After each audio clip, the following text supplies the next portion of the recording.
thought we had time. We thought we could make it to the doctor's office. It's only a couple miles away. I was trying to keep my wits about me, thinking, man, I got to obey the speed limits. Don't try to put everybody in jeopardy. Just try to get down there as quick as you can. Come on, Mike. Hurry. Hurry. I'm hurrying. Come on.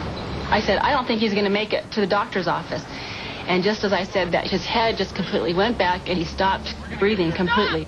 Stop! We gotta stop at the fire station. He's not gonna make it.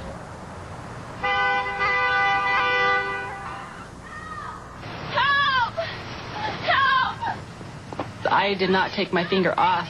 I was bringing with one, I was pounding with the other, and I was just screaming. Because all I could see was when he was laying there in the car, not breathing, you know, this is your son. And it was really scary. I tilted his head back, tried to open his mouth, and it was clamped shut. And I tried to pry and pry to get it open, and it wouldn't come open. At the Mesa Fire Station, dinner was being prepared by the shift on duty, led by Captain Jim Baird. We'd just come back from call about 15 minutes before. Had been getting a lot of kids in the park coming to ringing our buzzers. Hey, let's go. We got something. He's not breathing. The next thing I remember is the fireman grabbing him and pulling him out of the car, the one side. What's wrong with him? It's asthma. It's asthma.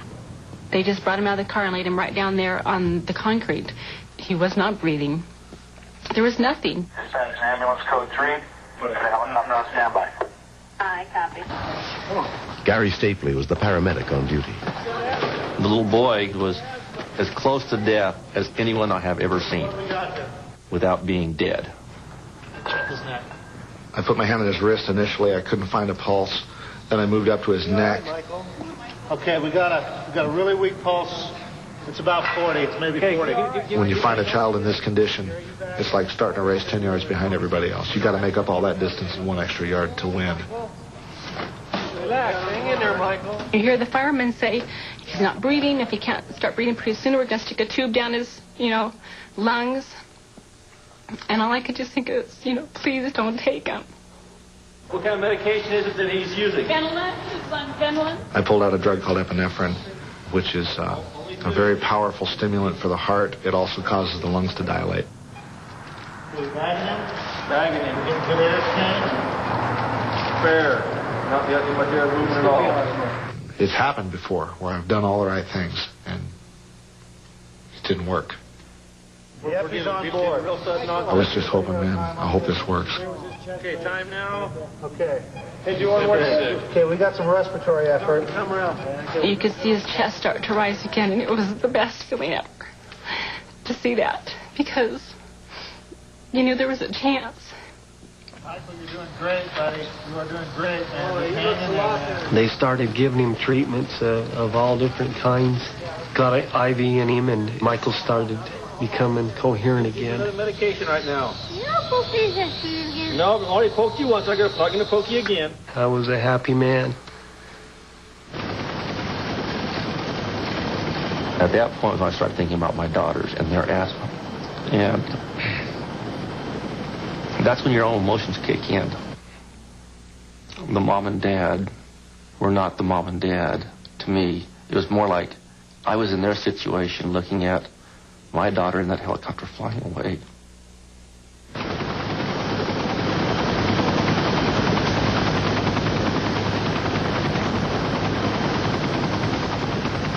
Thank you.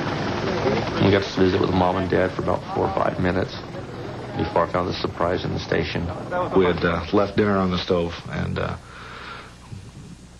we had to make alternate plans for dinner, and we had to blow a little bit of smoke out of the station when we were done with this whole thing.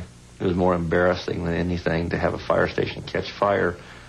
But in this situation, I think administration understands.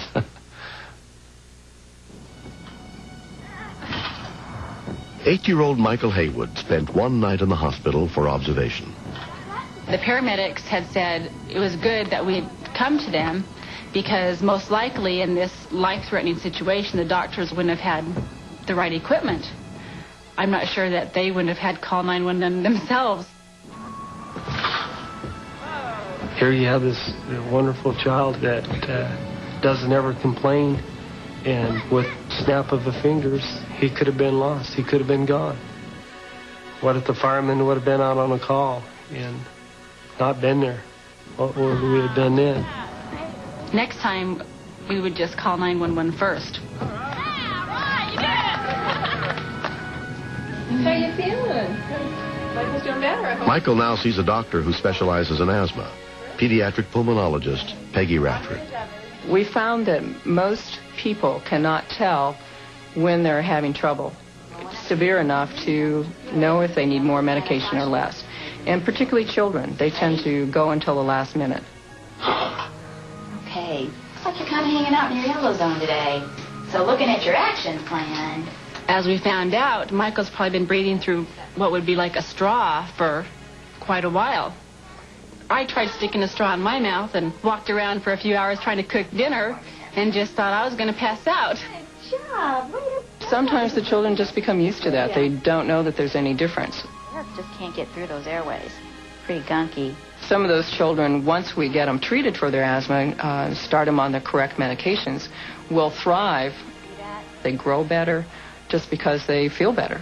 And it's taking less energy to breathe.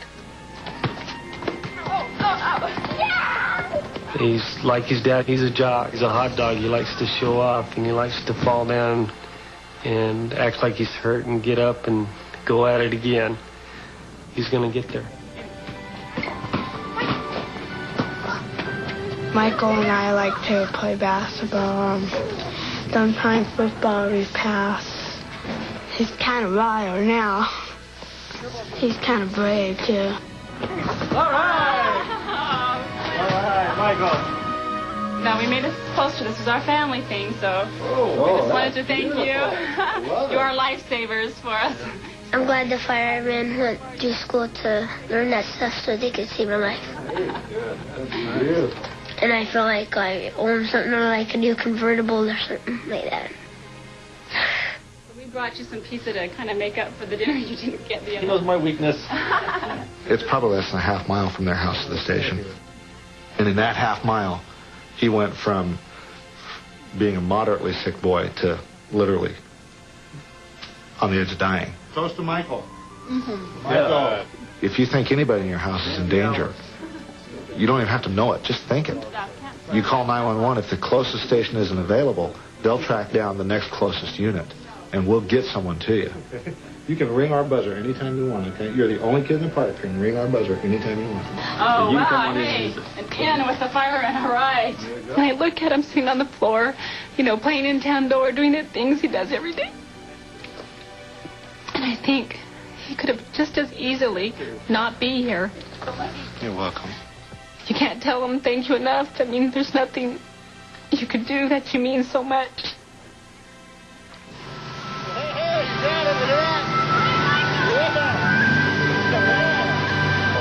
Next. I heard the whole conversation, and the thing that sent chills down my spine was when he said, "I'm here to solve your problems."